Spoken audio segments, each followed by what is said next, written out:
rolls afar. Oh, brother of the silver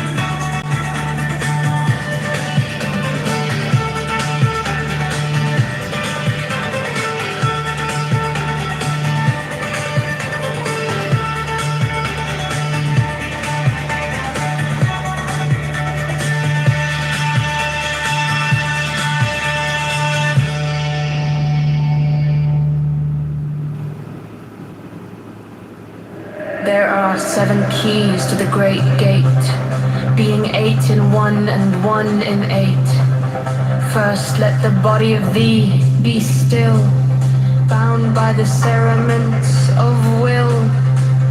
Corpse rigid thus thou mayst abort the fidget babes that tease the thought. Next let the breath rhythm be low, easy, regular, and slow.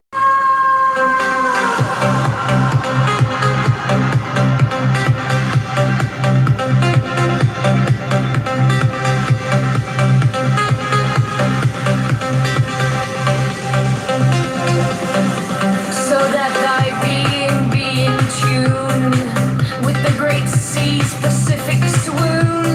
Third, let thy life be pure and calm, swayed softly as a windless palm.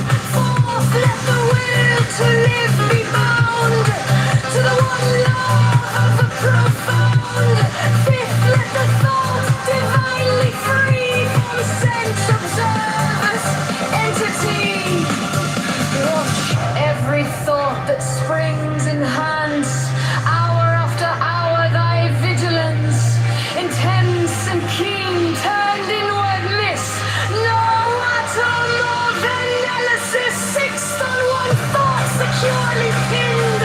Still every whisper of the wind. So like a flame, straight and unstarred, burn up thy being in one word.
Brother of the Silver Star.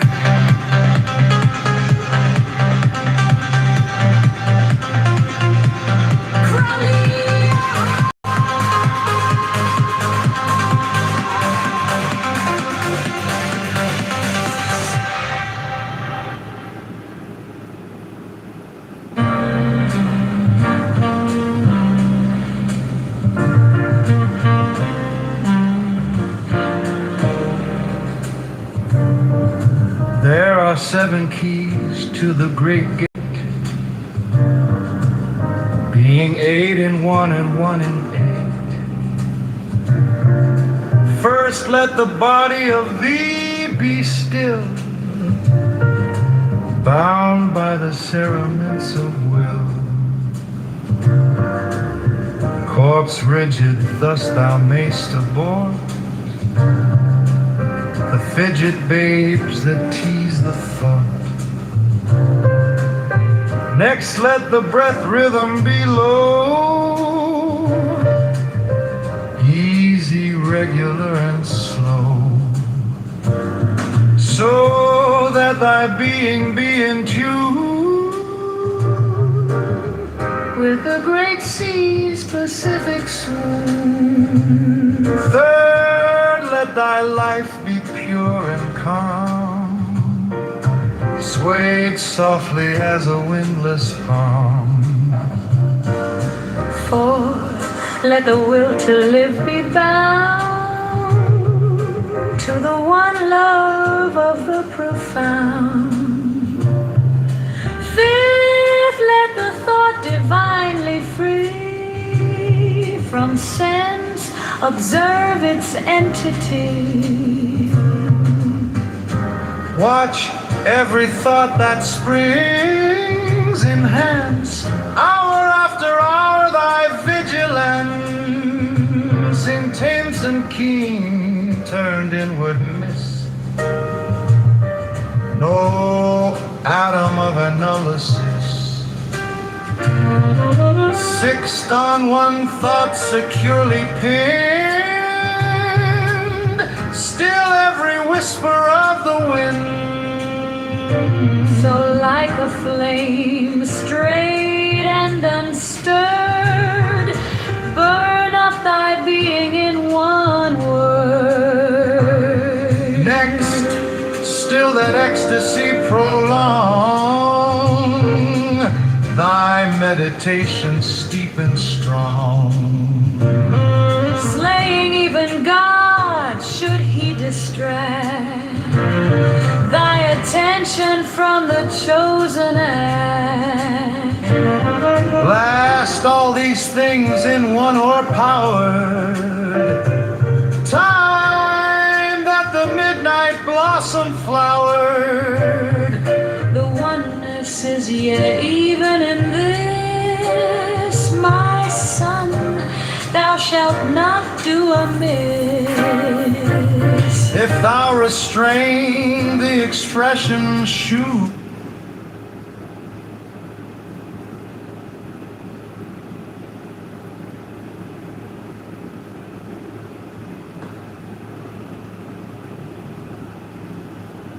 no one thinks that you're racist. I'm sorry, It Devon. could have been that simple.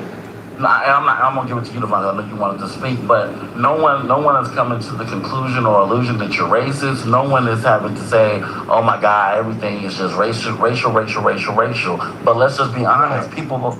If we're black people, we know this happened in the state of Mississippi. This is expected of black people anyway. But you seem guilty when you make up all the excuses except for you trying to disassociate yourself from ever having any contact with no one. I don't mean to be long-winded, but I'll give it to somebody else. You good, brother. You good. I wanted to pass it to Pearlie. One sec. Pearlie, you said there's a new theory? Going once. Hi. Okay, sorry. So today I heard this theory that everybody is just protecting Bart because he's like the local hometown hero boy, because they're like really pressed on him because he plays football at Wyoming, and like something happened because I guess Katie and Nolan were together, and that was like Bart's formerly girlfriend or whatever. I don't know if it has any, it's worth its salt. It's just I had never heard that one before. I don't know if anyone else has. Oh yeah, I've been saying that one, Pearlie, but apparently, one sec. I'm sorry. Yeah. Okay. I've been saying it for a while now, but I've been told that it's not true. Bart never dated Katie. It's a big nothing burger. But I said that, and I said boinking, and people was like, "What the hell is boinking?" Yeah, it's an old school term. Nolan was boinking Katie, and Bart was away at school, so they were kind of like, it was his girl, but not really his girl anymore because he's away. And yes, I have heard that he is headed for the NFL. He's a punter. And I also heard that Bart kind of alleged that he was in line. I wasn't even on Horn Island. Come to find out he was. So, I don't know. Again, They said he never came home. They said he was not even in the state of Mississippi. Yeah. And then we come to find out that he was. and he was on the recording. That recording, one of the clearest things you could hear is, Bart, what the fuck did you do? I think Bart was. I didn't hear that. Did you? Wait, did anyone else hear that? I heard.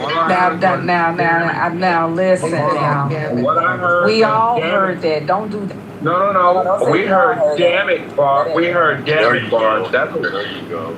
Damn it, Damn Bart it. was what we heard. Right. That's it. What did you do?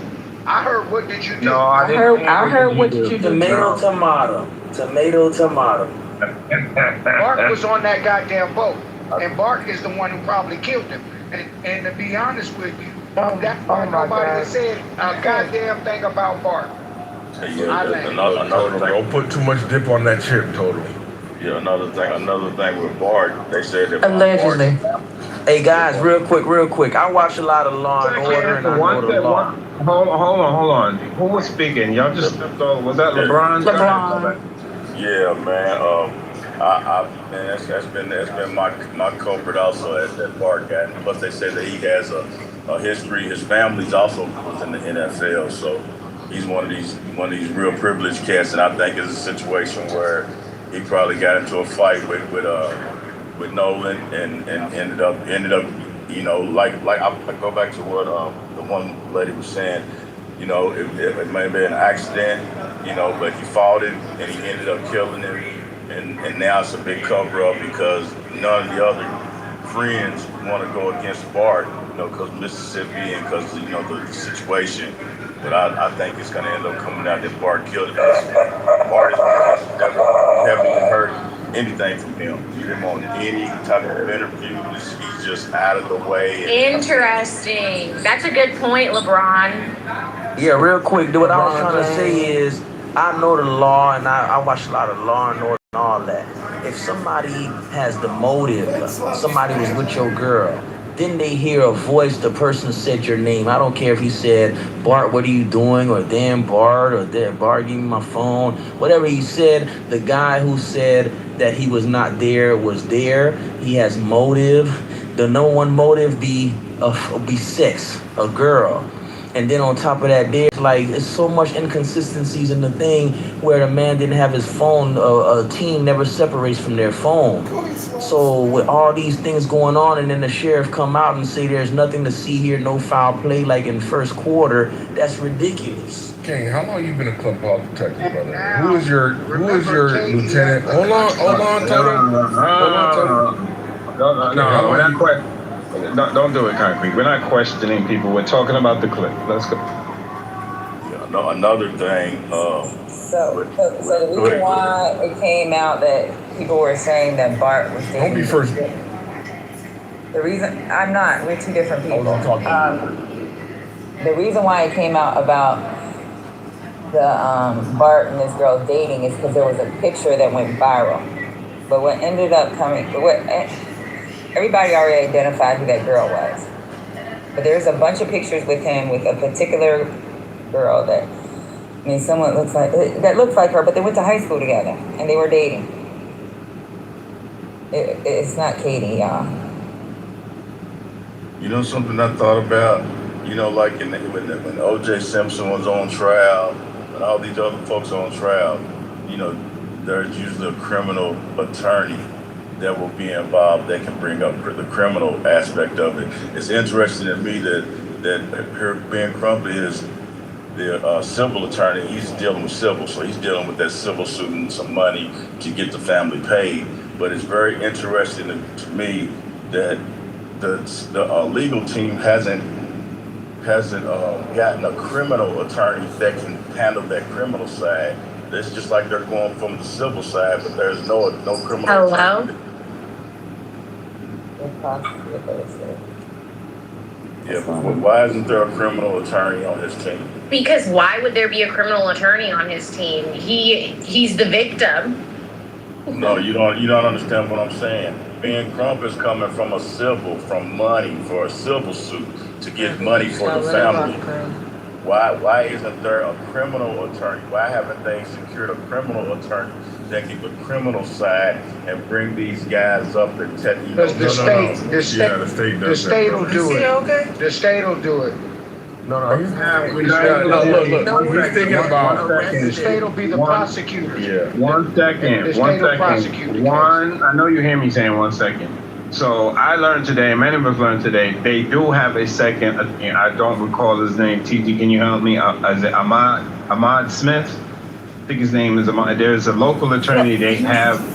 He's been on the team since day one, but That's that's still separate. So I think that we need to clarify. Representing the family has no criminal dealings. So their attorney is representing their interests. In criminal proceedings, the state brings the case. That would be the prosecutor. And then the defendants hire their own attorney. So the family wouldn't hire someone to prosecute, and they're not going to hire someone to defend the person that murdered their son. So I just want to make sure that we're all on the same page. So we can. I'm glad you clarified that, but I'm just saying, isn't it strange that they aren't coming at these guys? And I mean, because as far as lie detectors, just gotta let it go. I don't know why y'all shut. Be nice. Ron, I think what this is elitism. Hello? I'll talk first, please. Yes. Okay, go ahead. Thank you. So LeBron, what they could do is hire private investigators to go around gathering information that they then could use to present to the prosecutor and so on and so forth to help in that regard. Isn't that what Ahmad for? That and preservation of evidence or something? What? What? You're saying to interfere in a state investigation so your whole shit can be fucked up? That's what it's for. You're saying right? exactly. Lawyers hire PIs all the time. Come on, Burley. Wouldn't you? I mean, but you get hired as an attorney. Wouldn't you get a PI to kind of see what they can find?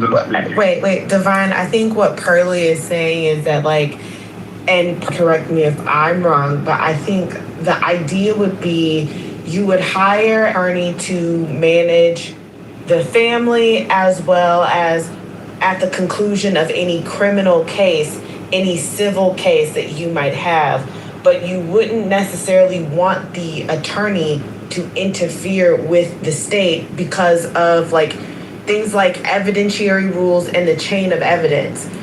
Like what your attorney, what the family's personal attorney might find may not be admissible in court to the prosecutors because there might not be a link that the prosecution would be able to show that the evidence was not gotten outside of evidentiary rules in Mississippi and the like. Yeah, but I'm talking about the phone period when Well said. when Tiana brought up the phone. Well, as a seasoned What is going on? as a So seasoned, they actually have an attorney that's supposed to be doing a joint forensic thing with the phone. as a seasoned clubhouse detective, I would liaison with the local police department and having a professional conversation discussing their avenues of attack. And I would then take alternate avenues of attack. And of course, the most procedurally What is going on? because I'm a licensed clubhouse Negroes. detective. Which means I hate it here. that while, as you should, which means that while it means, it's very ghetto, which means that while there is The a way he risk said of very ghetto is contamination, funny. means, hold on aunties, hold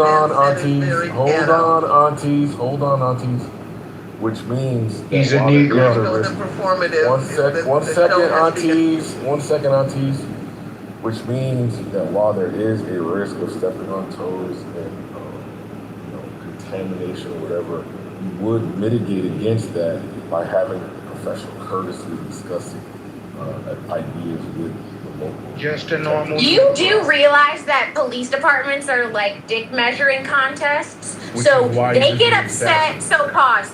They get upset when the feds come in. When anybody else joint investigation, there's going to be a problem.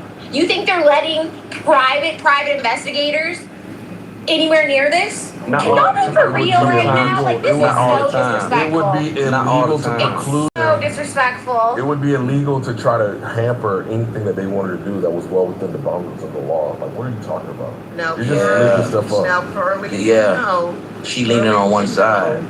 that. Oh no, don't mind when we me. come in, Just the when we come civil in lawyer. Like, what did when we y'all be come in killing these me? rooms, Let's we ask don't AI. know if we are conversing with the town drunk, the village idiot, or a genius. So just keep that in mind when some people come off their mic. All right, maybe we should have finished the clip. I don't know if Patty's still able to play it. Oh my god. All right, yeah. You guys said you ended up going and looking for Nolan the next morning, but you said you were thinking about doing it that night. Yes. And why didn't you do it that night? So we already called the Coast Guard at this point.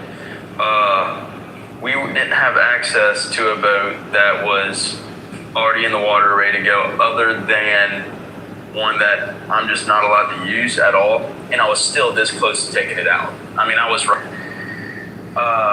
So you guys go the next morning, you look for, can you explain how did that happen? Who was looking for Nola? Who was on the boat? Was it multiple boats? Was it Multiple one boat? boats. Okay, can you explain that? Who was, out of this group, who was on what boat, or who was on a boat or not, going out looking for Nola? So, me, Wyatt, and Trayson got in the boat.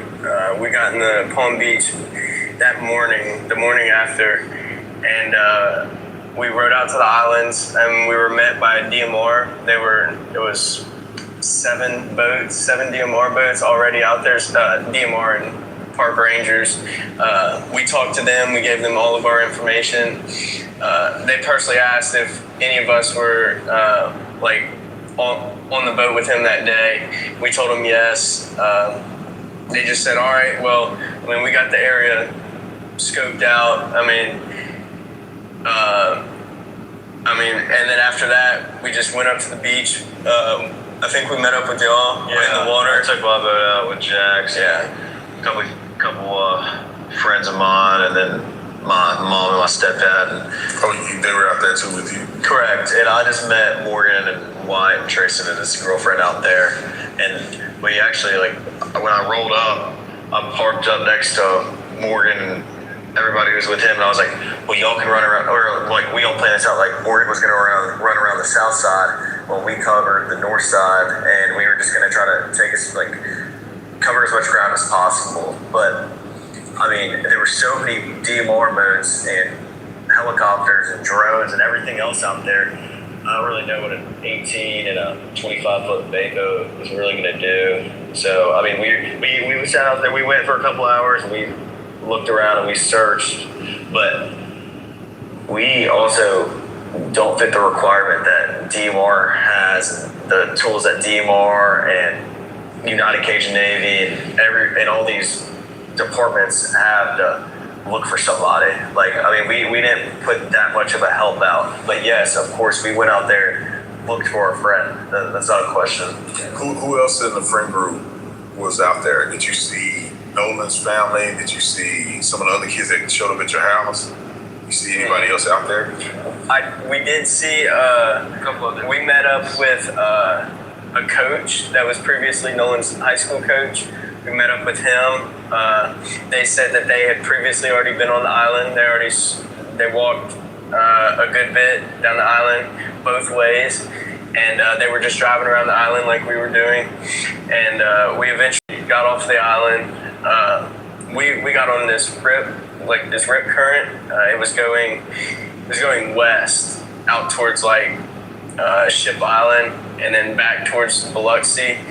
And we drove that for a couple miles. People were also looking on that too. There was multiple boats out there not associated with DMR, with binoculars.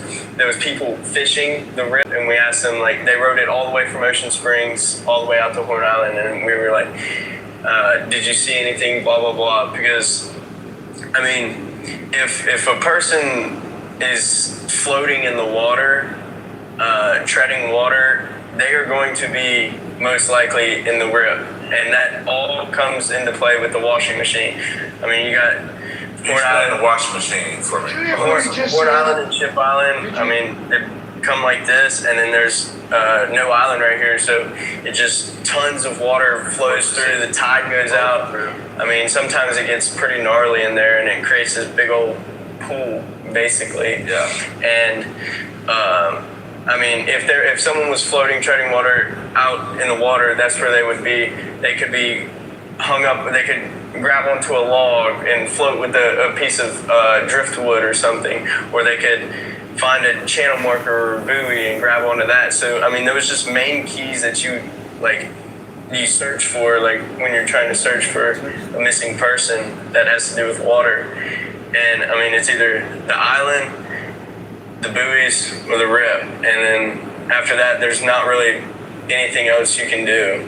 Seriously. And when did you guys communicate with law enforcement? Because the internet, I think, has this false information that you guys never contacted authorities, and that Warren actually talked to me, or you guys talked to me first before you engaged. So when did you guys actually talk to them and give your statements to them?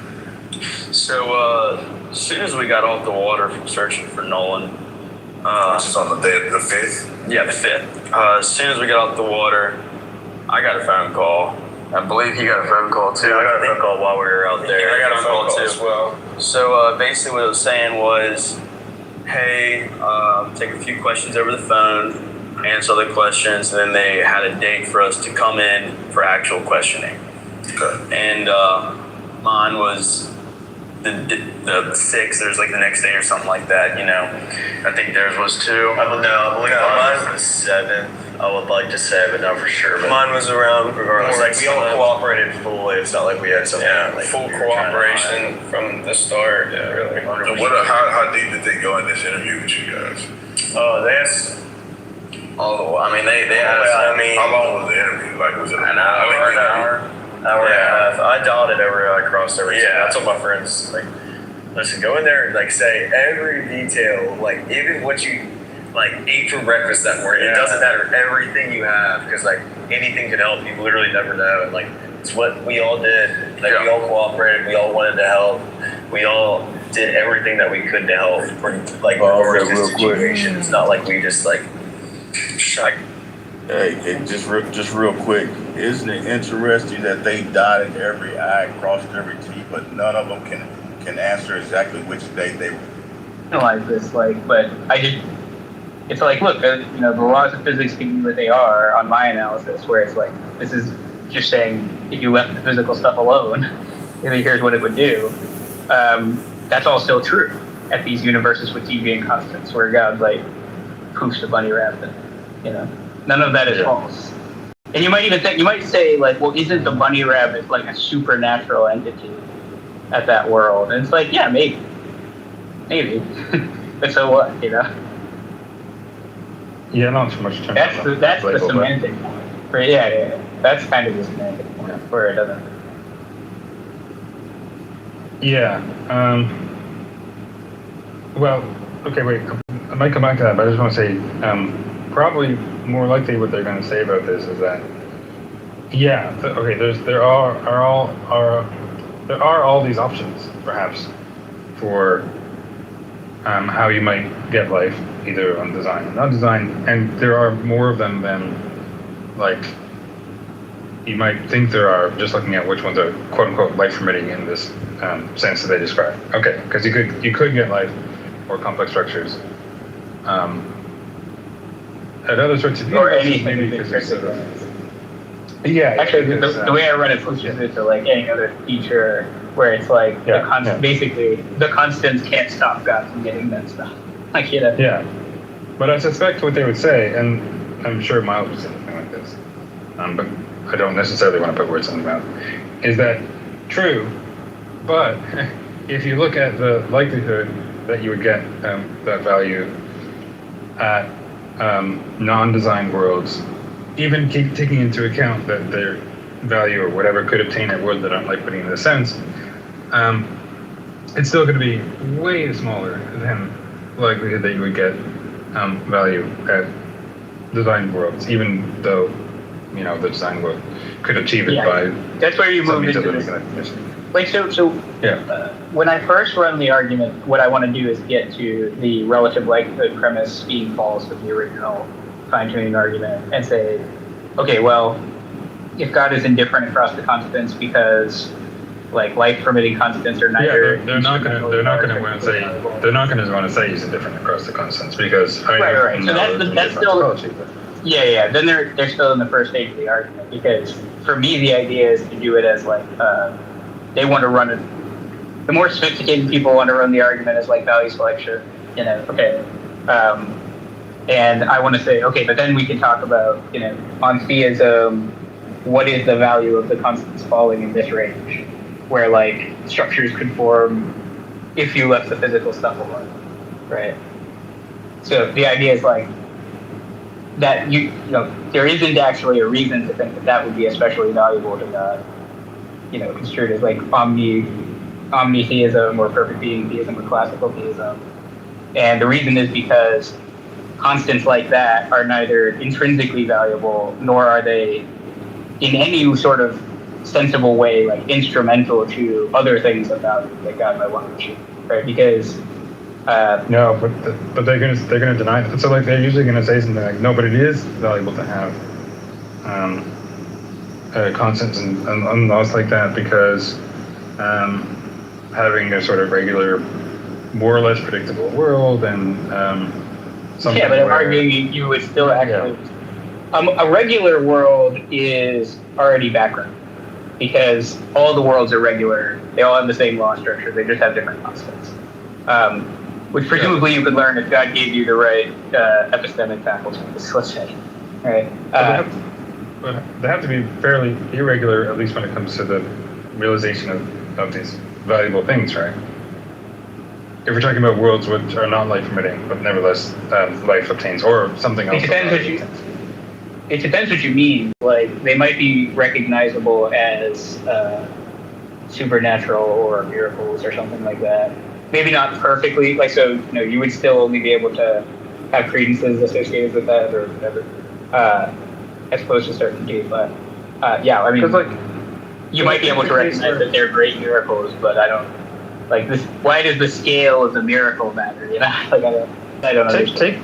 Take the case where it's like I don't know given the actual laws and values of the constants, maybe the cosmological constant is too high and everything. Yeah, like say it's something like this, like you have the Milky Way is like the Milky Way is a big miraculous bubble. And so for like most of human history, everything's exactly the same. The night sky looks exactly the same, blah, blah, blah. And then like, we only realize these things about the broader universe like much later that like, the constants are like this, Yeah, well, that's the sort of thing that I'm imagining. So I was imagining that like he had, everything else was falling apart, but then for some reason he set up like, the solar system, or perhaps the galaxy, and then like the Garden of Eden or whatever, and that's set up. How plausible is that sort of creation conditional on theism, or whatever the sort of value-directed design is? Well, is that comparably kind of likely or expected to something like?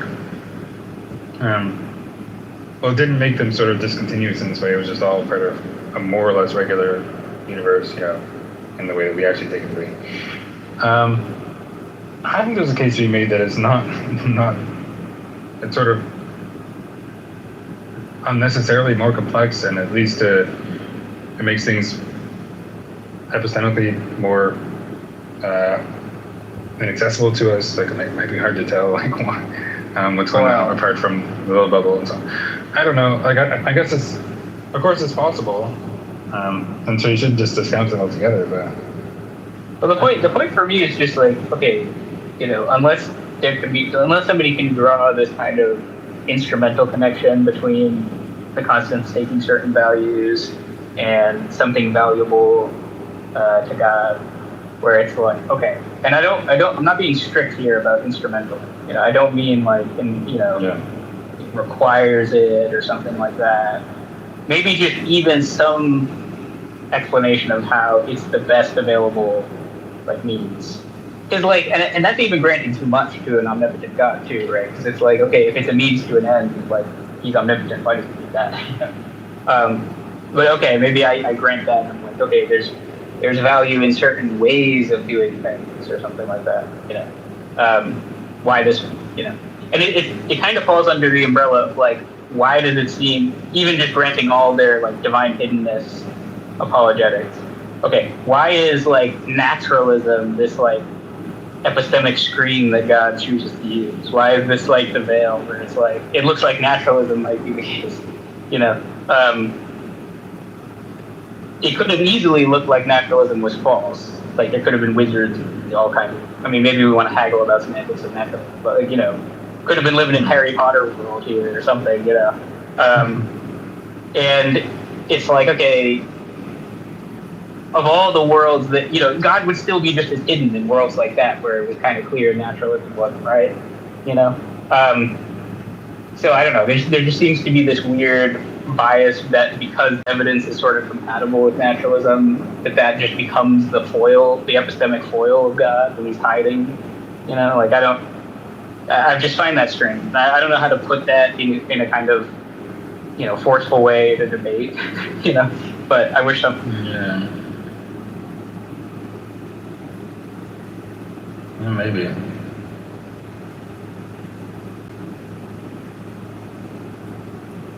But the other area that causal interference stuff comes up is I think that there's like a skeptical argument against interactionism in Phil's mind, where it's like, okay, you know, you have the old school interaction problem, but then you have like an epistemic version of it where it's like, how do you know that the stuff, so you have this stuff from physics, right? These regularities in physics, but how do you know that those are not just the result of causal interference, you know?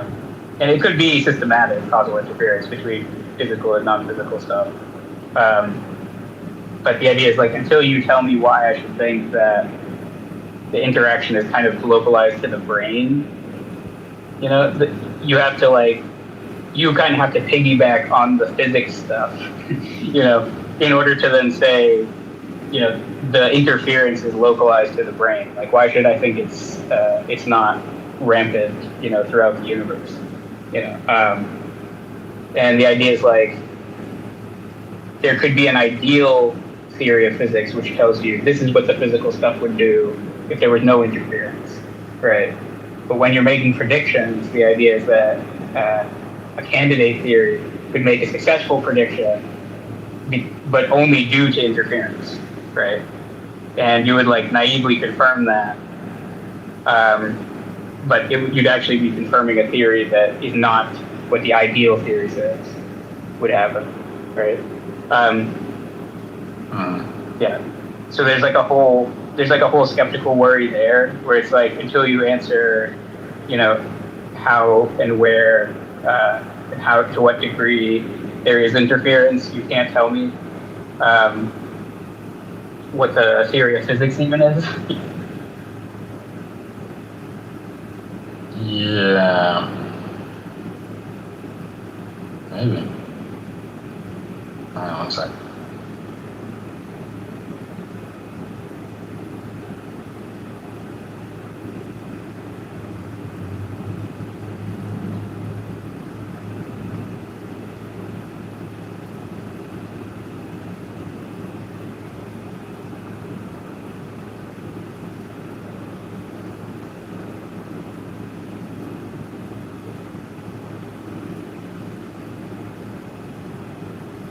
Oh, Jack, if you're there, I did want to ask you something going back to this like private language stuff or rule following stuff.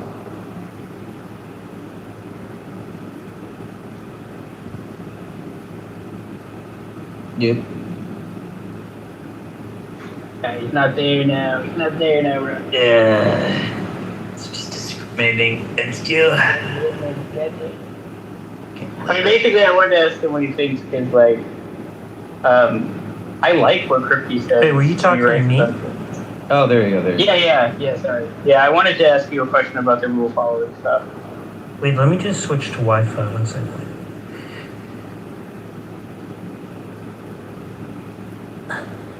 Okay. Am I connected? Yes. Okay, yeah. So, like, I'm wondering if okay, I like the crypty rules for private language stuff, rules and private language. Never remember if it's for and. I kind of agree with everything he says there, and like he was pretty staunchly an anti-physicalist, but at least on my reading of him, he doesn't seem to think that this is like a special issue for physicalism or whatever. He thinks it's like it's a skeptical worry for everybody, and he ends up adopting the kind of skeptical solution to it and all this stuff. So, is there like a place that it came from originally where that was kind of like used against physicalism, or because I can't see it in the Kripke original paper book on it. So I don't know. Is there a particular person that it comes from where it gets run against it? I'm not sure in the literature who reads Kripke that way. I seem to think there are people, but I'm not really sure who they are.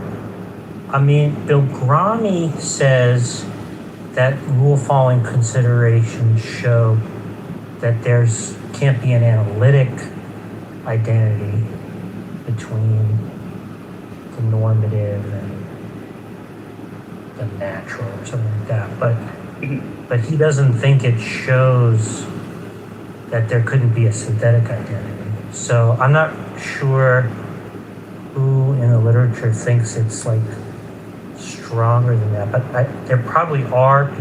I seem to recall thinking there were people like that I've come across, but I don't remember who they are. Yeah, there's definitely a sympathy for the idea that the private language argument and the rule following argument. I mean, I think the original like Wittgenstein stuff more so than the Kripke stuff, but there's something there that I think a lot of people ignore. Which is like, okay, yeah, it's almost this distinction between first personal and third personal, like, concepts. I don't know, it seems like it underdetermines a lot of the stuff in Philip Mind, where like the dualist and the physicalist should kind of all agree about certain things that, I don't know, it's like they pretend to disagree with them when fighting with each other. Like Detroit, I was talking to you the other day about how the idea is that, dualists think that there is still this kind of causal description of the state, of the relevant mental state, where that would be third personally accessible, Yeah, I mean, I do agree with some of that like I like that example with the party where it's like you either predict that you will go to the party or you intend to. I'm kind of partial to some ways that maybe Bill Gramy would agree with. I guess I just don't go as far as the non-naturalism, the metaphysical stuff. I probably still end up disagreeing with him on. Yeah.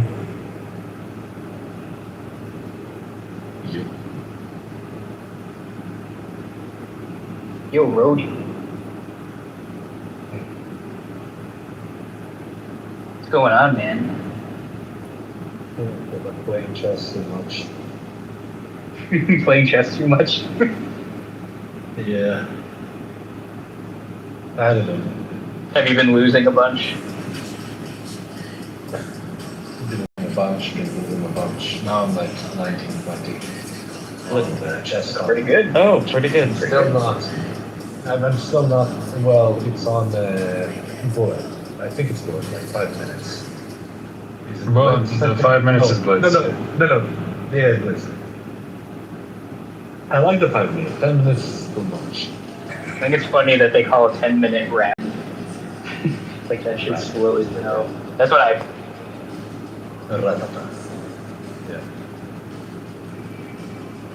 Yeah, I go through phases with chess. Like sometimes I'll just be getting my ass kicked, and then I'll have a streak of like dominating people. Then I'll be getting my ass kicked again. I prefer poker to chess. Dude, same. We need to get a poker game going. I've actually wanted to for a while. I was like the president of my poker society at uni. Wait, there's gay poker? Oh, I guess. Don't even get me started. It's in the name. Don't even get me started. No, it's poker, so it's actually Yeah, not poke him. not. That would be poke him. I moved in at one point with another member of the society. It was a whole thing. You know, I was such a degenerate. Was Yeah. But you know, they had pool tables at the campus center where I went to school, and I would just fuck people up there. I would just wreck people. Fuck them up. They were not very Wait, good. sorry. What's your rating right now? I stopped hearing that. Sorry? No, I asked what's your rating right now on Chesscom?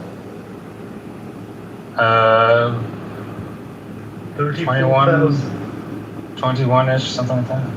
22. Shit. Victoria, do you recommend any like books for chess, or like what's this? How do you learn the chess theories? Endgame, Dvoretsky. That's, I don't know about that. Then find gold videos. I mean, yeah, I guess looking at a little bit at some openings, playing along, doing puzzles, that sort of thing. Yeah, puzzles is the thing that everybody recommends that I don't do enough of. So maybe I should just do more puzzles. No, I know. I always play the same, few openings, and that really helps me. Like I really stick to using the same openings over and over and over again. So Hikaru had a really good advice for beginners. I have no idea what's for beginners. It's basically to do a lot of gambits because it basically requires you to coordinate the pieces better. The reason I do the same stuff over and over again is because you need to learn, so you start with the opening, and then there's all the ways that opening can then break apart, and it's I don't know, if you just do the same one over and over and over again, you learn the variations of that opening, as opposed to if you experiment a bunch, you're only gonna learn half as many of the. 5 to the 6. The 5th or the 7th. I think they found it already on the 6th. That's what I thought. I read it on 6. Okay, and that's the one you need to find. It's new growth possible. But the happy ending is never guaranteed. The trickster can be regenerative or ruinous. Hydra brings fire. Raven brings the sun. Loki brings Armageddon. Hyde's argument is that tricksters are for cultures, both necessary and dangerous. They represent a tension every culture has to grapple with. Because a culture, a society that cannot meet disruption and change with creativity, cannot survive change. A culture that cannot protect its core values, however, will eventually be consumed by corruption. We are living in an age of chaos. We are living in an age of tricksters. Donald Trump and Elon Musk and Tucker Carlson and Andrew Tate and Nick Fuentes and Bronze Age pervert. The grammar of the modern right is tricksy. What is serious and what is not? The chainsaw for bureaucracy. I was one of the OG nut jobs. Why did they say that? And how did they get away with it? The dominant personalities of the age have gathered power by bulldozing customs and taboos. By saying what cannot be said. Why is it we only take people from shithole countries? By doing what should not be done. Hyde said that Americans love a trickster. They love a con man. Because he embodies things that are actually true about America but cannot be openly declared. That may have been true in 1998 when Hyde wrote his book. I can see the argument that American institutions and American culture had ossified in some ways in the years since, that our society become too rule-bound and bureaucratized, that too much had become unsayable, that there's too little openness to real transgression and invention. But today, there's little that can no longer be said. The ideas and morals upon which the best of our culture was built, have been more than disrupted, they've been desecrated. The question now is whether that disruption can be met with creativity and renewal, or whether it'll simply bring us ruin. This is the central question of Christopher Nolan's Odyssey. Nolan's Odyssey hinges on Zeus's law. Treat the beggar and the stranger as you would want to be treated. But as a horde of classicists have now pointed out, that is not Zeus's law, at least not in antiquity. Zeus's law is narrower. It's more a demand for hospitality towards the guest or the stranger, with the admonition that there could be punishment because anybody could be a god in disguise. It's not a law of compassion, not of reciprocity. And so here we find Nolan's central trick. Nolan has smuggled the core of Judeo-Christian ethics into the center of the Odyssey. Zeus's law in Nolan's Odyssey echoes Leviticus 19:34. The foreigner residing among you must be treated as your native born. Love them as yourself, for you are foreigners in Egypt. Notice that, love them as yourself. It echoes Rabbi Hillel, who said, what is hateful to you, do not do to your fellow. That is the whole Torah. The rest is commentary. It echoes Matthew 7:12 when Jesus says, in everything, do to others what you would have them do to you. For this sums up the law and the prophets.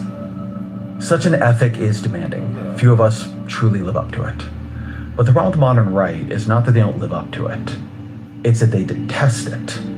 To treat the foreigner residing among us as well as we treat our native born, to love them, is derided as suicidal empathy. The Trump administration glorifies cruelty towards the immigrant, towards a stranger, towards the weak, the poor. It takes money from Medicaid to cut taxes for the rich. It threatens the destruction of whole civilizations. Quote, never to be brought back. It is built on the logic of tribute, not compassion or love or even reciprocity. Stephen Miller put it perfectly to CNN's Jake Tapper. We live in a world, in the real world, Jake, that is governed by strength, that is governed by force, that is governed by power. These are the iron laws of the world. But are you saying since the beginning of time? But wasn't the iron law replaced by the golden rule? Isn't that at the heart of what we believe has led our society to progress to become something better and grander than what preceded it? When Odysseus concocts the trick of the Trojan horse, when he takes advantage of Troy's veneration of the same gods he worships, takes advantage of the commonality between them to sack the city, to make its streets run with blood, to burn it to the ground, is he a hero or a villain? Was that a trick or a crime? To Homer, he was a hero. To Nolan, he is a soul in need of redemption. Between Homer's time and our own came a revolution in civilizational values, an upending of what it means to be civilized. We have human rights law. We have laws governing war. They did not. Which side of that divide are we on now? The modern right believes that Western civilization has lost the appetite for strength and dominance and hierarchy, and I would say cruelty, that built it in the first place. There's a reason a theorist named Bronze Age Pervert, of all things, became required reading for young Trumpists. A reason right-wing intellectuals like Curtis Yarvin and Michael Anton muse about the need for an American Caesar. A reason the Trump administration is obsessed with Roman-style architecture. They are circling this era for a reason. A recent exchange Elon Musk had on X reveals how far this thinking has gone. A user told Musk it was time to wise up, to abandon liberalism, because universal suffrage leads to universal suffering. Musk's reply, I have wised up. Helen of Troy in Nolan's Odyssey is not the reason for the war. She's an excuse for a war launched to dominate routes of trade. It's a telling choice amidst an administration that is crashing into the global trading order because it seeks more dominance over its flows. When Mark Carney, the Prime Minister of Canada, released his cry of protest at Davos against this regime, he also reached back to an older age to describe what he saw happening. The strong can do what they can, and the weak must suffer what they must. And this aphorism of Thucydides is presented as inevitable, as the natural logic of international relations reasserting itself. Is this the way you build a prosperous, strong, secure world? When Nolan's Odysseus recalls the sacking of Troy, he blanches at the memory of 10 years of rage and fury pouring into a city in a single night. Sitting in that theater, I found it hard not to think of the built-up rage that Hamas poured into Israel on October 7th, and that Israel has poured into Gaza 100-fold since. Benjamin Netanyahu has described Israel's future as Athens and Super Sparta. Athens and Super Sparta. Yuval Noah Harari, the Israeli-born historian who wrote *Sapiens*, sees the irony of this clearly. Rome has its usefulness, but after 2,000 years, the Jews simply become the Romans. What was the point? Why did you waste 2,000 years then? You could have just become Roman back then. And this, I think, is Nolan's finest trick. To make one of our oldest moral rules sound new again. To turn the best of Judeo-Christianity into the law of Zeus, so we can see why it might matter, what it might still have to say to us. What Odysseus sees eventually is that his violations of the moral order have brought ruin to all around him. Agamemnon, the king who launched the war against Troy, is dead, his throat slit by his wife, who never forgave him for sacrificing their daughter for fair winds. Troy is destroyed. Ithaca, Odysseus' beloved home, is overrun by suitors who seek his wife and his land and think nothing of murdering his son to get it. Odysseus and his men were not fighting the barbarians, they were the barbarians, and their actions led to more barbarity.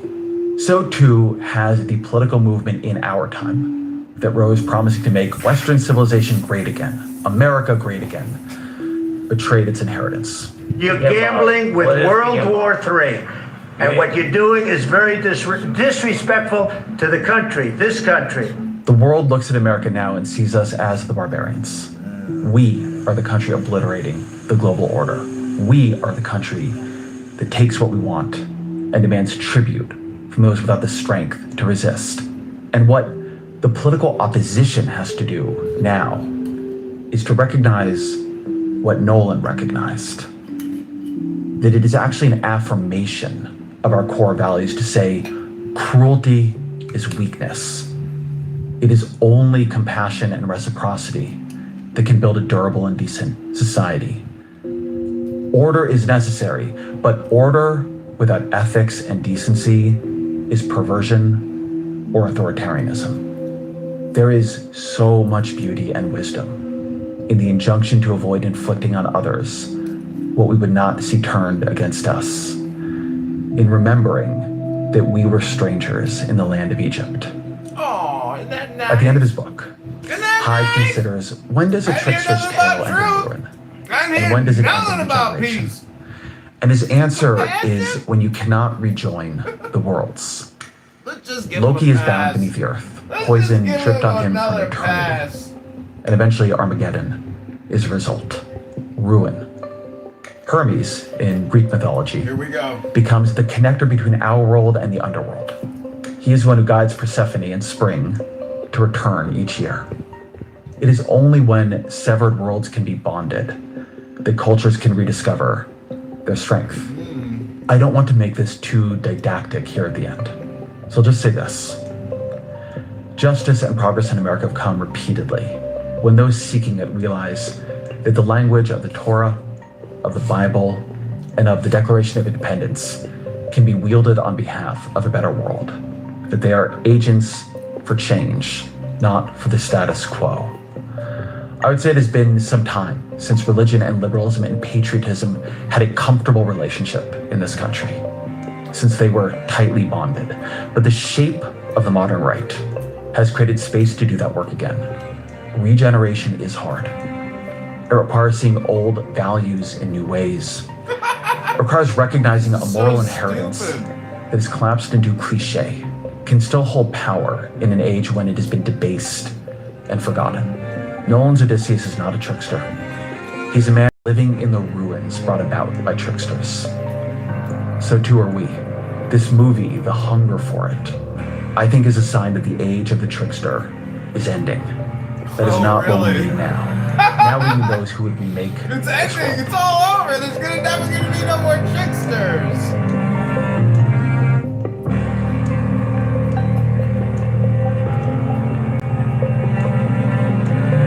Nice musician. There you go. Realize your climb. There's some dramatic music. Yeah, that's the op-ed that he.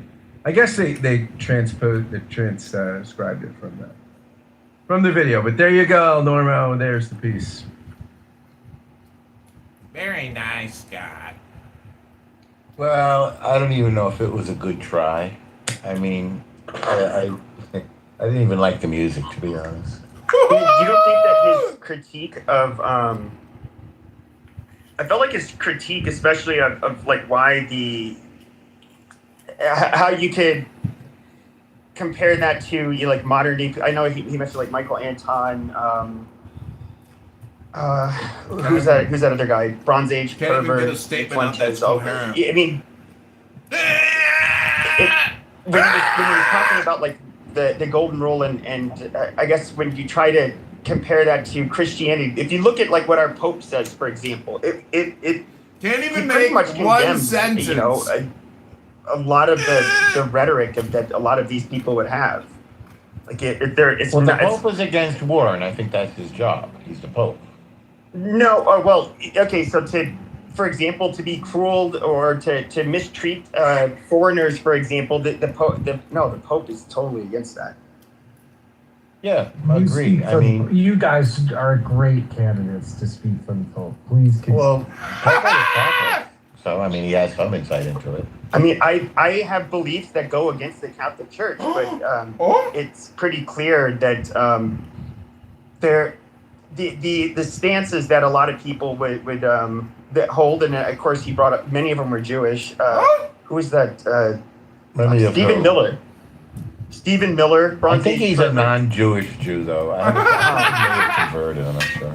I don't. Well, in other words, I want to hold them to a Christian standard if they're not Christians. The only reason I bring it up. But Pepe, I think that the trick, what I see as a trick, and I put it in the chat, like this is such a bland Protestant take, right? Yes, and bland. I agree. It always comes from people on the left who want to seem as though they understand or have certain, Ezra Klein, I'm not saying that I've ever heard him say this, it's a type of thing that he's trying to get across, which a lot of people on the far left do. Which is, see, I would be a Christian if the Christians were actually as good as me, but the Christians aren't good enough Christians for me to throw my slot in with them, right? And they turn Christianity into this bland, it's like a single drop of milk in a glass of water. It just acquiesces and turns into nothing, right? It's just this bland horse shit, okay? And, mentioning justice without categorizing what justice is, which, by the way, comes from Greek and Roman philosophy and then is transmitted to the Catholic Church, right? There's other ones, but if we're talking about Christianity, Protestant or otherwise, all of that comes through Roman law, Roman ethics, Roman justice. And it's just fucking so, gay. But do you think the Roman Catholic Church would, all of the names he mentioned that are influential on the right, I think they would think that what they're doing is rather unchristian and sinful and harmful. I mean, in fairness to Klein, he wasn't just mentioning Christianity; he was mentioning Judaism, which is a Jew. The basic point is, or at least one of his more powerful references. Native American religion too, and African religion. One of his most powerful references to Judaism was the decimation of Rome against the Jews and what that did to the Jewish people as far as kind of seeping out about what it means to be a small minority and persecuted. and the point that if we become Roman after this, I think that directly relates to his Jewish character, not to the Christian element. I mean, I kind of agree with the basic point that I think the U.S. is kind of turning away from cruelty as the point of politics. And I think we're going to see that. I would predict somebody like John Alsik. I would predict somebody like John Alsik or somebody like that kind of speaks the messages of that to be the next president. I'm not saying that you're not entitled to your perspective, obviously, right? But I feel like it's a little cheap, it's a little bit straw manny, because like spare the rod, spoil the child, right? Like that, there's as many lines that go in the opposite direction. And the term that we have coined nowadays is suicidal empathy, right? You being a Christian does not mean that you have to raise your children to be spoiled brats. You being a Jew does not mean that you have to permit your children to just indulge in whatever they feel like. And this is that, like I said, that single drop of milk that just completely dissipates into a gallon of water, just fake, phony straw man of Christianity and Judaism that the progressive, modern left, and just the left for always, has always tried to do. And I think most people see straight. He's trying to project his values onto the film, and I think the attempt to project his leftist values onto the film is a big fail. So like with the whole, maybe it's like Jesus doesn't like his values being projected through politics, perhaps, and he said, render to Caesar that which is Caesar's. But for the sake of the culture and the conversation, what really do you think that the Bible Belt typically has been? Has it been a blue or red state? Like if you were to go through the Bible Belt, red. Red, exactly. So really it's really actually not common for the How do you left accept to be your free will? tampering too much with Christianity. Although I will say, like, people like Martin. Hold on, let's have a dialogue. Would you say that it's fair that when we're all online people, that it's common for people who are not Christians and not on the right to try to hold Christian people on the right to quote unquote their own standard by using the Bible? And for instance, they'll say things such as, if you were really a Christian, you would be at the border with blankets instead of barbed wire. That's common, right? Do you disagree on that? Well, I'm not gonna lie, I've kind of been fascinated with this whole phenomena of just different topics and the compassionate lens in which Jesus would look through. It does get a little bit dissonant. It's dissonant on both sides of the aisle, I'll be honest with you, when it comes to true reflection of Christian values. But I think that's the nature of politics in general. I've seen the House of Cards. I get that politics is not a natured game of power and authority, but if we're going to be talking about Christianity here, compassion and the heart and love are essential to Jesus' teachings. So instead of looking at religion, we could just look at what is the most loving. Yes, but in order to do that, no, we're specifically looking at religion. Yeah, but let me just. I don't want to lose this. One second, guys. I don't want to lose this thread for 1 second. 1 second. I just want to say let's not make this about. Hang on 1 second, dude. 1 second, dude. Let's not make this about Ezra Klein's politics. We can if we want to. Right? I think the thing that I think is the point of. One of the reasons Marshall opened the room is this. His notion, I think he's absolutely right, that Odysseus is the trickster in Homer, and he's not Enola, right? he's in Nolan, he's a soul that needs redemption. In Homer, he's not, right? So I mean, I think there is, and again, there's something that Ben Shapiro sees, something others on the right and the left see, that there is something about, there is a Christianizing of the epic, which you can like or not like, right? I mean, that's fine. I mean, I don't know, you could make an argument that it's doesn't do Homer justice. You could say this is what it means to bring Homer to bear in late modern society. But I don't think he's wrong there, right? I think that there is a moralizing in Nolan's work here that is in tension with the original work he's reimagining, right? I was kind of looking for the word. I guess he was criticizing people on the right who I would say, if I would broadly put them in a category, they're much more like Nietzschean, as opposed to Christian. Oh, and I think Nietzsche now. I thought his critique was really fair about, at least when it came to the right. About what? Oh, when it came to the right, huh? Okay, Well, I mean, when what? it comes to the movie, it's also, I mean, Klein had us a piece, but what was the actual motivation of Nolan? Like, I don't think it would have sold as many tickets if he kept to pagan themes. And, making a movie that is relatable to cultural themes is probably also just a sheer good economic decision. Yeah, it's a movie, right? Yeah, it's a movie. The story of the Odyssey. I mean, pagan themes would mean you keep to the original book in which Odysseus was a trickster. He wasn't in self-doubt. He fucked a lot of goddesses. He didn't really care. Like that is. In other the words, he original was theme. human and resourceful as a warrior. Yeah. But Klein's point. But that's not the movie. Yeah, but also Klein's point would be, we would not. I think. I would agree with this point too. What we would conceive as normative for human behavior in light of the Torah, in light of the New Testament, in light of the appropriation, which Mike said, comes through, conceptions of justice that come to us through Greco-Roman philosophy and stuff.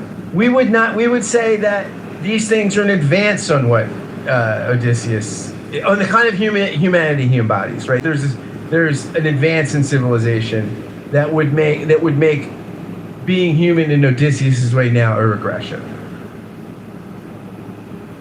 Well, I think that's universally agreed upon. That's a no-brainer. He's almost an abject lesson. I mean, Greek tales often boil down to one word, hubris. And that certainly applies here. And I think it's good that Nolan avoided what everybody has always said about Greek tales, which is people who soar too close to the sun. But what I was saying before is that I think his attempt to project his leftist or slightly left of center values onto the Christopher Nolan film, and to open with mention of Elon Musk is just ridiculous. I think it's the premise is ridiculous. I think it's worse than that for him. We were just like, let's stick to the story we're talking about, and not continue to interject on his politics. I think, in the same sense that the tortilla chip is merely a conveyance to your mouth for salsa, like, Ezra Klein used this movie as a conveyance for his fucking politics. And so I think we have a right to talk about his politics and where we disagree with them. And, in that's where it comes to the point of you cannot state that without saying what justice is, right? Well, yeah, you can, Mike, because it's an op-ed piece of a few, not even 1,000 words, probably. Yeah, in a dissertation, you couldn't do that, right? If I was doing a treatise on ethics, I could do it very simply. He got your ass, what justice is. I mean, and we can say what Plato thought justice was, right? That's Plato has no business in modern world. I agree with you. I'm not a big fan of Plato. I'm just saying that's one. Oh my God, this is beautiful. This was beautiful. Homer thought justice to John. What? Homer, like the Nobody cares about Homer. Based off the writing. What do you mean? Okay, sure. Okay. We're literally talking about Homer. So Chris. What Homer said about justice was that there was nothing unseemly about the young man's body put on the battlefield by the bronze spear. In his death, all things seemed fair. Right? That is the old, what is being called the old pagan form of justice. Which That's I would right. say is also the old Roman form of justice. Right? The Romans were bringing that back. And it is an important admixture. He's talking about uniting the trickster, the new with the old. That's what we've done. That's what Christianity has done. Okay? And so the new conception of justice, from a particularly a Catholic point of view, but from a Christian point of view, is that justice is when if you have the ability to do good things for the goodness in someone else, you have a moral responsibility to do that. And that fact is why it is immoral to give a homeless person alcohol. But it is moral to give them a bed or shoes or food. Any of us recognize this. And if you don't, you should look yourself in the mirror and start thinking about morality. Because helping the ills, the vices of a person is the opposite of justice. Helping the virtues of a person, that is justice.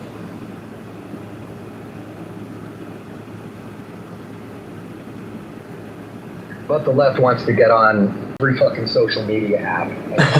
Well, if you don't let the kids eat ice cream, you're not Christian.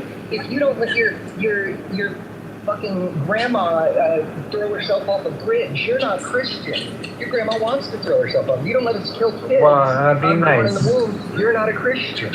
But there is, you do get, like, look, obviously if we start talking about abortion, which the Catholics would, I can only guess what Ezra Klein's answer would be, what else? Who knows? But he's not going to have a religious tuned in. He's probably going to, then kind of have a say, oh, well, that's kind of oppressive that the church wants to impose these kinds of rules like banning abortion, that kind of shit. So I obviously he has a strong bias. We know that.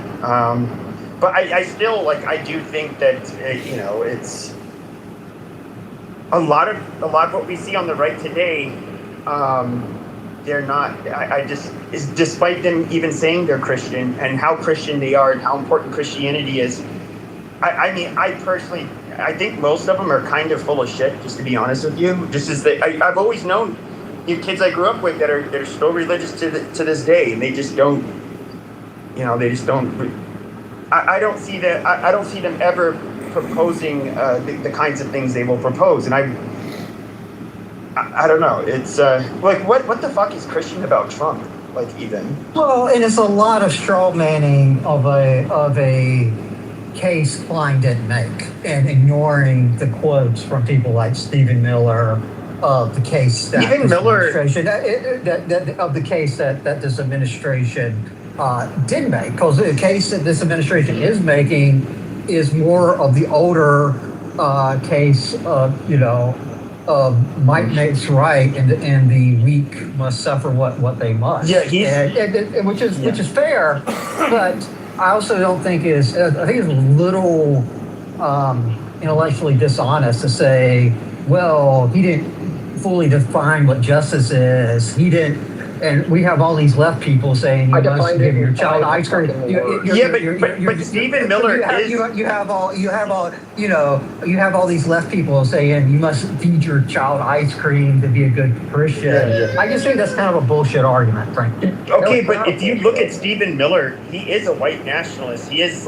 I would say probably Nietzschean. And his buddy who Stephen Miller is definitely a white nationalist. I agree with that. And I've talked to his buddy that they went to Duke together. Richard Spencer, he's the leader of the alt-right back in 2010. He was the leader! He's really big on that stuff too. I hear their rhetoric, the rhetoric of a lot of these people, and he named them by name. They are obviously, I would say they're not what I would consider religious. They are might makes right. They do value things that that you really probably shouldn't as a Christian, and it's I don't know, it's I'm trying to figure out how to put this. It's not too disconnected from even, let's say, Nazism in a way. Really? And I'm talking about like the fundamental beliefs under that Nazis had, not necessarily Beliefs. what What they are did. those fundamental beliefs, PP? Hello? Hello? Good one, PP. Oh man, what a great Sunday night. So informative. Such great analysis. Hello? Hello? So just in terms of just pure cinema and having fun or not having fun and enjoyment and entertainment, for those who have seen The Odyssey, what's like out of 10, what do you give it?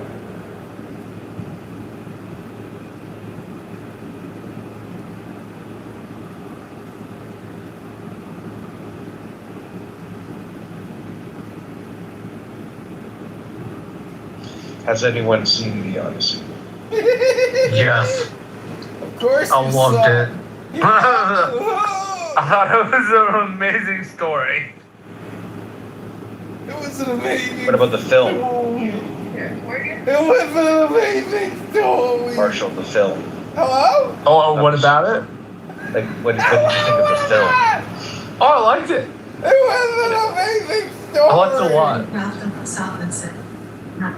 I'm one of those people who does it like the fact that there were black people in an Indian prison just doesn't bother me.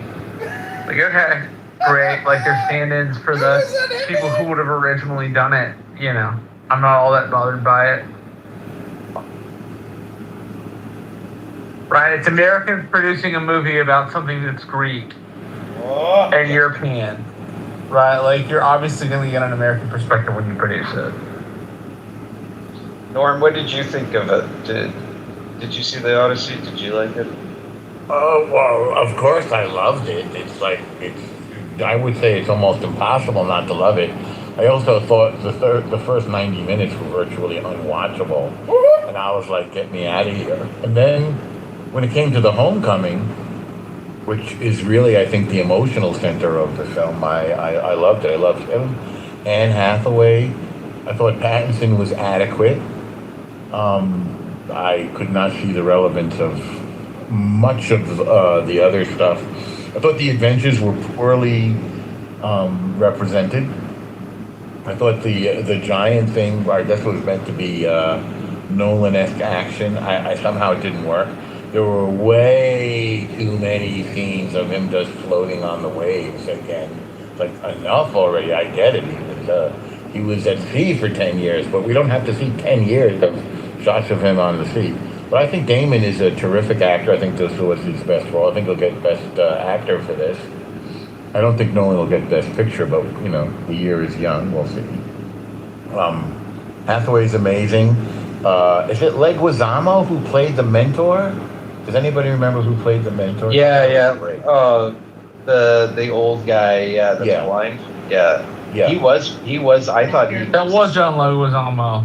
He was great. He really was. Holy cow, he was great. My old teacher from school played the Cyclops, and I was really looking forward to Cyclops and Giants, and I didn't think they were very good at all. They were more like attempts or something. This guy got a MacArthur grant, by the way. Bill Irwin, he got a Genius grant. I mean, Nolan is amazing. He's an amazing filmmaker. I think this was maybe 1/3 of a success and 2/3 of a fail. But I still loved it. I mean, I love going. I love the event. I love the fact that we're still talking about it. I love the fact that it sold a lot of tickets. But I love Spider-Man as well, to be honest. Yeah, I mean, Spider-Man's doing very well at the box office as well, and I'm surprised this one's making more than Oppenheimer.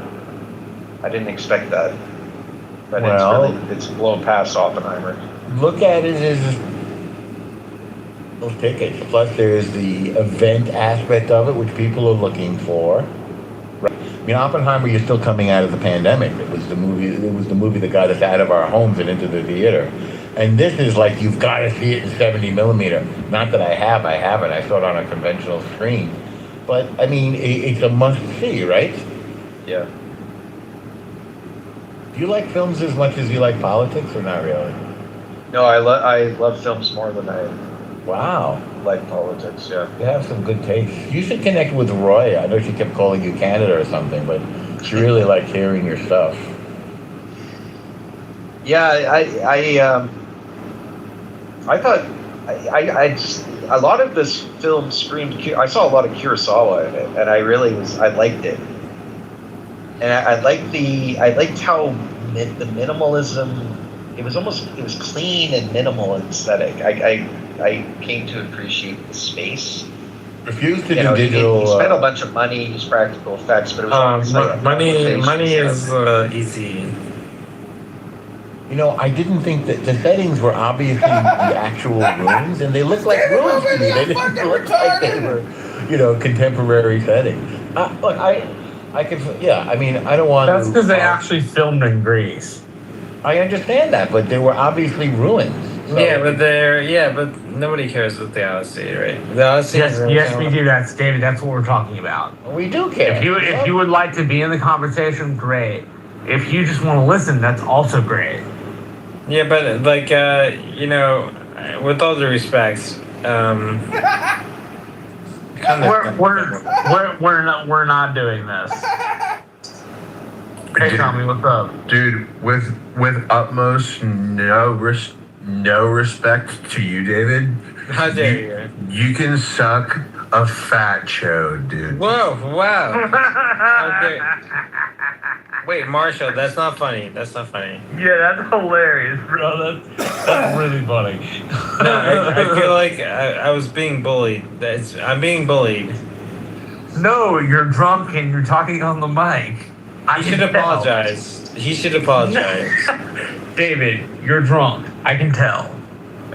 He left. Well, I accepted his apology. We're talking about the Odyssey. You're tanked, and it's okay. Well, I think the Odyssey is, I don't understand the appeal.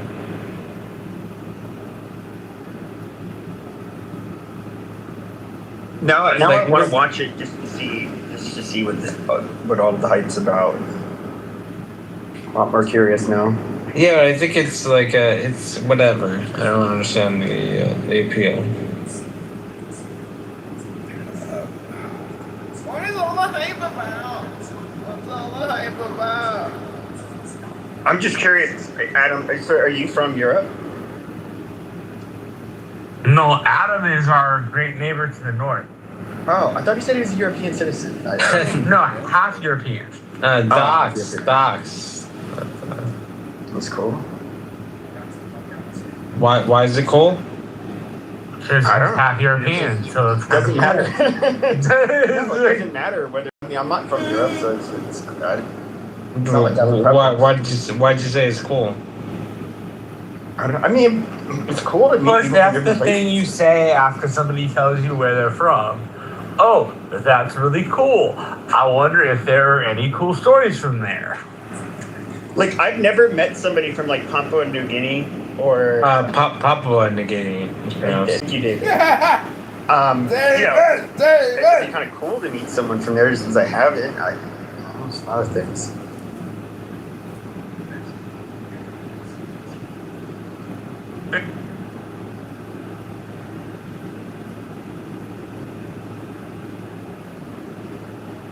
And so for this debate and for this topic, I am saying yes. This means that Cypher, he's going to have to argue that the nuclear program wasn't a major cause of the war.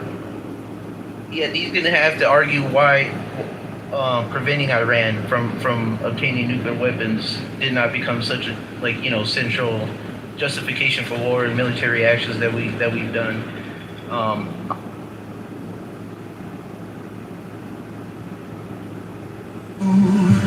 Thy glance to rapture's darkling root. Discarding name, form, sight, and stress, even of this high consciousness.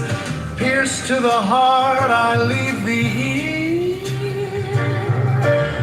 Thou art the master I revere. Thy radiance voice that rolls afar. Oh, brother of the silver star. Crowley.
There is one light of the sun, though it is distributed over walls, mountains, and other things infinite there.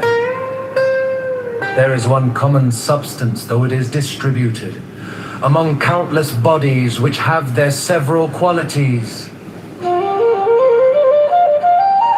There is one soul, though it is distributed among infinite natures and circumspections.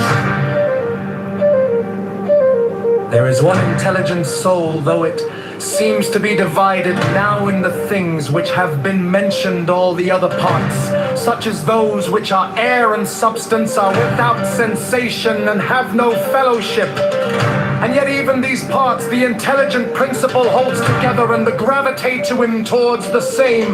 But intellect in a peculiar manner tends to that which is of the same kin and combines with it, and the feeling for communion is not interrupted.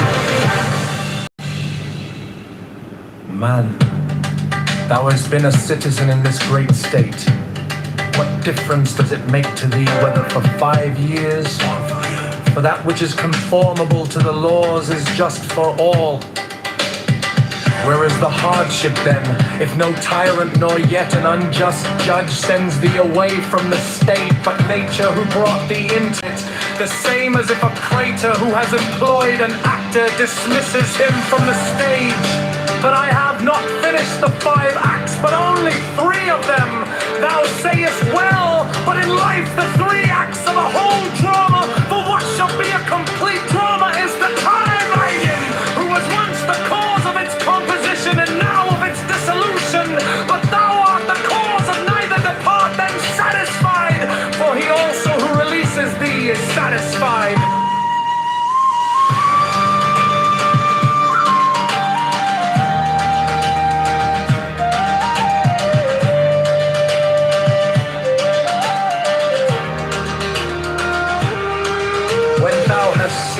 Citeron the Socratic, think of either Eutyches or Hymen. And when thou hast seen Euphrates, think of Eutychian or Silvanus. And when thou hast seen Alciphron, think of Tropaeophorus. And when thou hast seen Xenophon, think of Crito or Severus. And when thou hast looked on thyself, think of any other Caesar.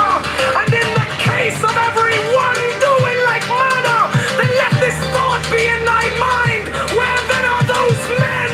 Nowhere, or nobody knows where, for thus continuously thou wilt look at human things as smoke and nothing at all, especially if thou reflectest at the same time that what has once changed will never exist again in the infinite duration of time.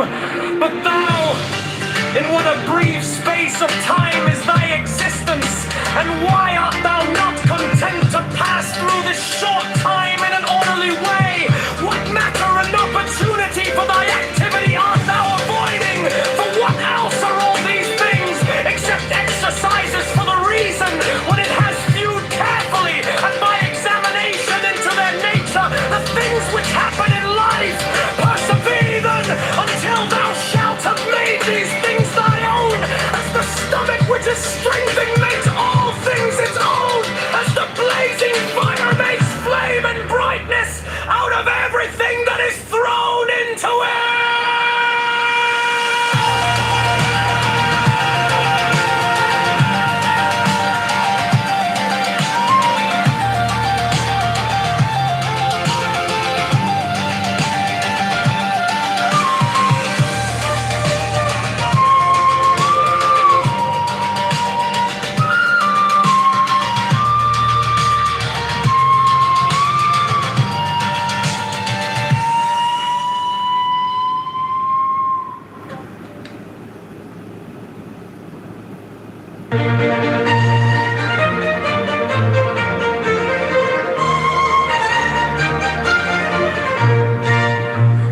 7 keys to the great gate, being 8 in 1 and 1 in 8. First let the body of thee be still, bound by the cerements of will. Corpse rigid thus thou mayst abort the fidget babes that tease the thought. Next let the breath rhythm be low, easy, regular and slow, so that thy being be in tune with the great sea's Pacific swoon. Third, let thy life be pure and calm, swayed softly as a windless palm. Fourth, let the will to live be bound to the one love of the profound. Fifth, let the thought divinely free from sense observe its entity. Watch every thought that springs, enhance hour after hour thy vigilance. Intense and keen, turn inward, miss no atom of analysis. Sixth, on one thought securely pinned, still every whisper of the wind. So like a flame, straight and unstirred, burn up thy being in one word. Next, till that ecstasy prolong thy meditation steep and strong, slaying even God should he distract thy attention from the chosen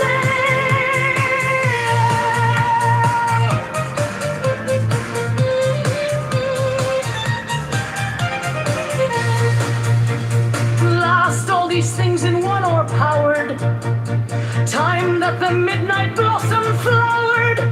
The oneness is yet even in this, my son, thou shalt not do amiss. If thou restrain the expression, shoot thy glance to rapture's darkling root, discarding name, form, sight, and stress, even of this high consciousness. Pierce to the heart, I leave thee here. Thou art the master I revere. Thy radiance that rolls afar, O brother of the silver star. Cray!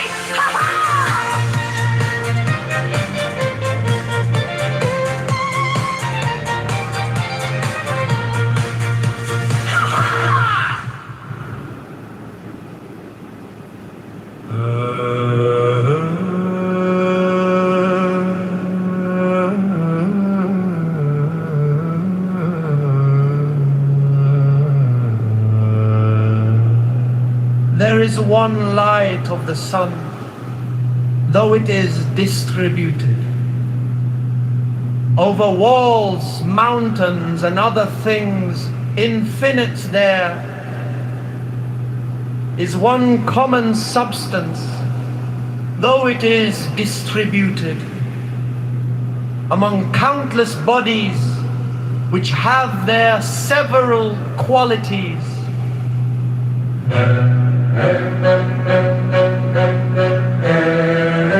There is one soul, though it is distributed among infinite natures and circumspections. There is one intelligent soul, though it seems to be divided now in the things which have been mentioned, all the other parts, such as those which are air and substance, are without sensation and have no fellowship.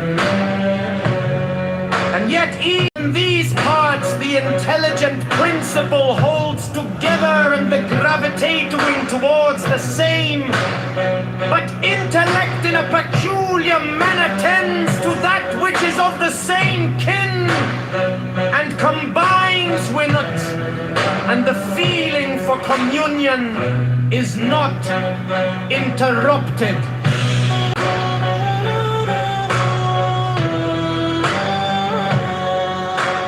Man, thou hast been a citizen in this great state?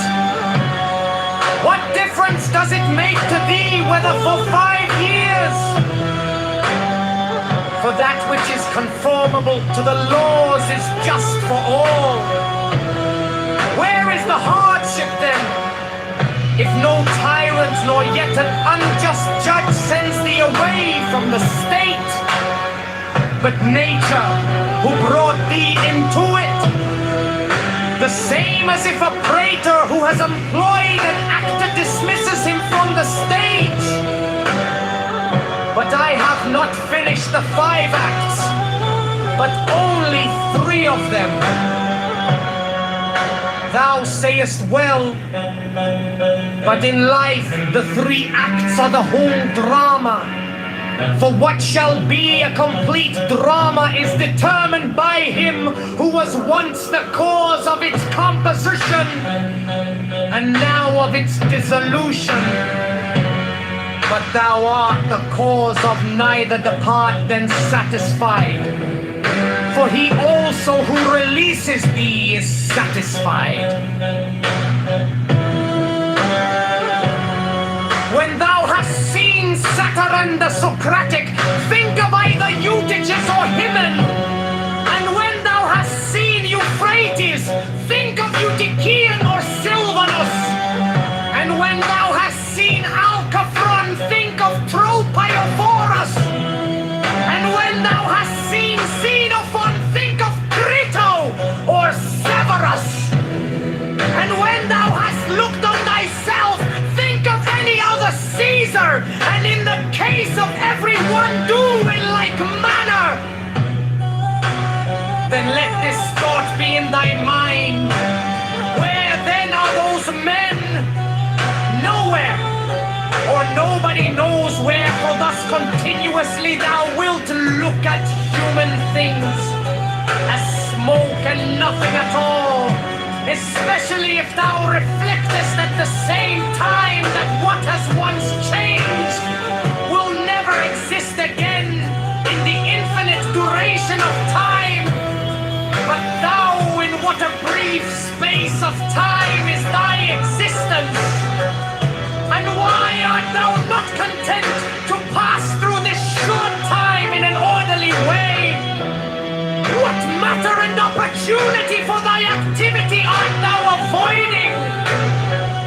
For what else are all these things except exercises for the reason? When it has viewed carefully and by examination into their nature the things which happen in life. Persevere then until thou shalt have made these things thy own, as the stomach which is strength and makes all things its own, as the blazing fire makes flame and brightness out of everything that is thrown into it.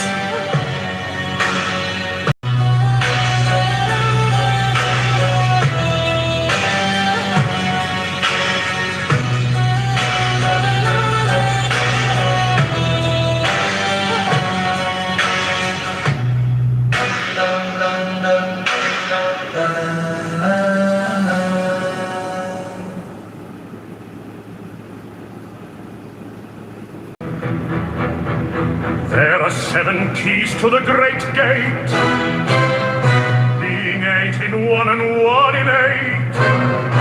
First, let the body of thee be still, bound by the cerements of will. Thoughts rigid thus thou mayst abort the fitted babes that tease the thought. Next, let the breath rhythm be low, easy, regular, and slow, so that thy being be in tune with the great seas Pacific soon. Third, let thy life be pure and calm, swayed softly as a windless palm.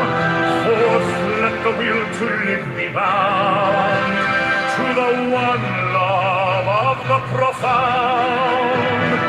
Fifth, let the thought divinely free from sense observe its entity. Watch every thought that springs enhance, hour after hour thy vigilance, and hence and keen turn inward miss no atom of analysis. Fixed on one thought securely pinned, still every whisper of the wind, so like a flame straight and unstirred, burn up thy being in one word. Next, still that ecstasy prolonged, thy meditation steep and strong, slaying even God should he distract thy attention from the chosen act. Last, all these things in one o'erpowered, time that the midnight blossom flowered, the oneness is yet even in this. My son, thou shalt not do amiss. If thou restrain the expression, shoot thy glance to rapture's darkling root, discarding name, form, sight, and stress, even of this high consciousness. Pierce to the heart, I leave thee here. Thou art the master I revere, thy radiance that rolls afar, O brother of the silver star. Ready?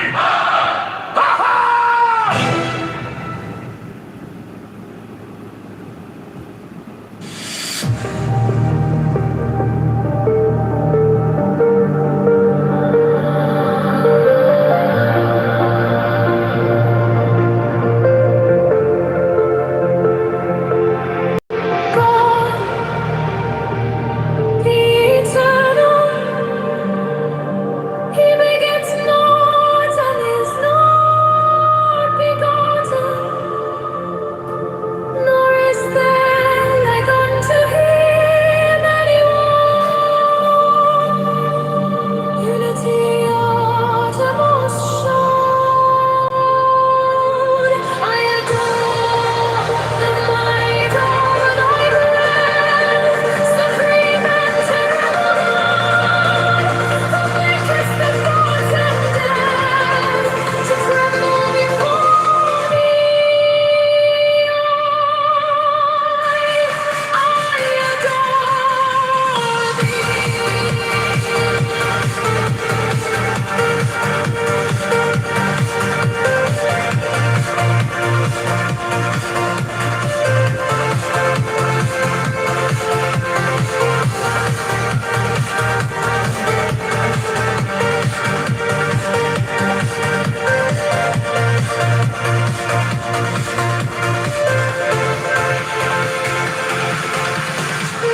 common substance, though it is distributed among countless bodies which have their several qualities. There is one soul, though it is distributed among infinite natures and circumspections. There is one intelligent soul, though it seems to be divided now in the things which have been mentioned, all the other parts, such as those which are air and substance, are without sensation and have no fellowship. And yet even these parts the intelligent principle holds together, and the gravitation towards the same, for intellect in a peculiar manner tends to that which is of the same kin and combines to it. And the feeling for communion is not intellect.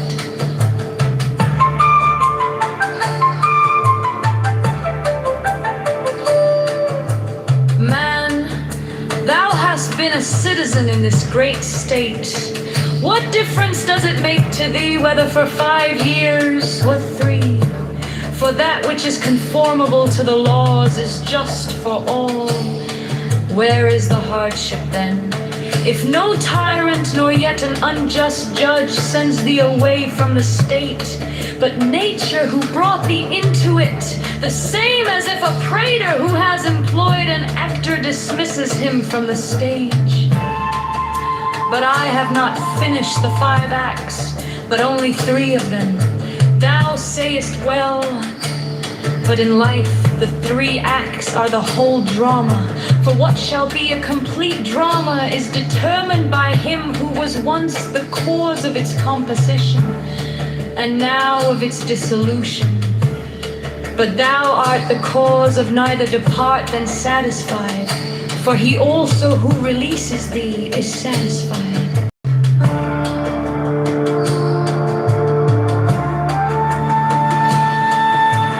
When thou hast seen Saturn, the Socratic, think of either Eutyches or Hymen.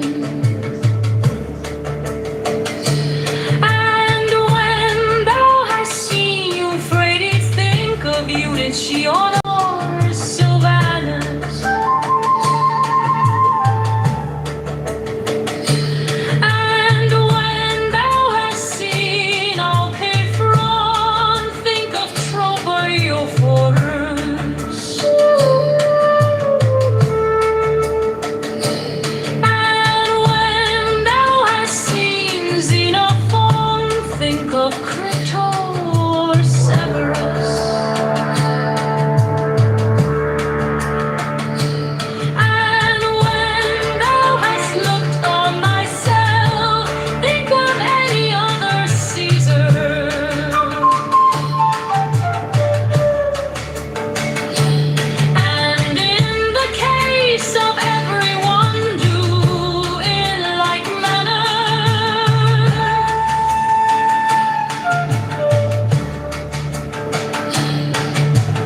This thought be in thy mind. Where then are those men? Nowhere, or nobody knows where, for thus continuously thou wilt look at human things as smoke and nothing at all, especially if thou reflectest at the same time that what has once changed will never exist again in the infinite duration of time. But thou, in what a brief space of time is thy existence. And why art thou not content to pass through this short time in an orderly way? What matter and opportunity for thy activity art thou avoiding? For what else are all these things except exercises for the reason, when it has viewed carefully and by examination into their nature the things which happen in life? Persevere then, until thou shalt have made these things thy own. As the stomach which is strengthened makes all things its own, as the blazing fire makes flame and brightness out of everything that is thrown into it.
There are 7 keys to the great gate, being 8 in 1 and 1 in 8. First, let the body of thee be still, bound by the cerements of will. Corpse rigid, thus thou mayst abort the fidget babes that tease the thought. Next, let the breath rhythm be low, easy, regular, and slow. So that thy being be in tune with the great sea's Pacific swoon. Third, let thy life be pure and calm, swayed softly as a windless palm. Fourth, let the will to live be bound to the one love of the profound. Fifth, let the thought divinely free from sense observe its entity.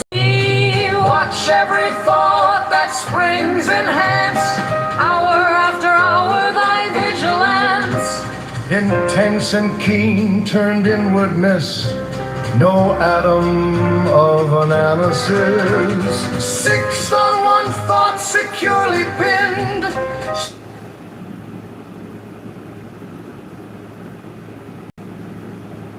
Well, I wouldn't say I watched it, but I followed it.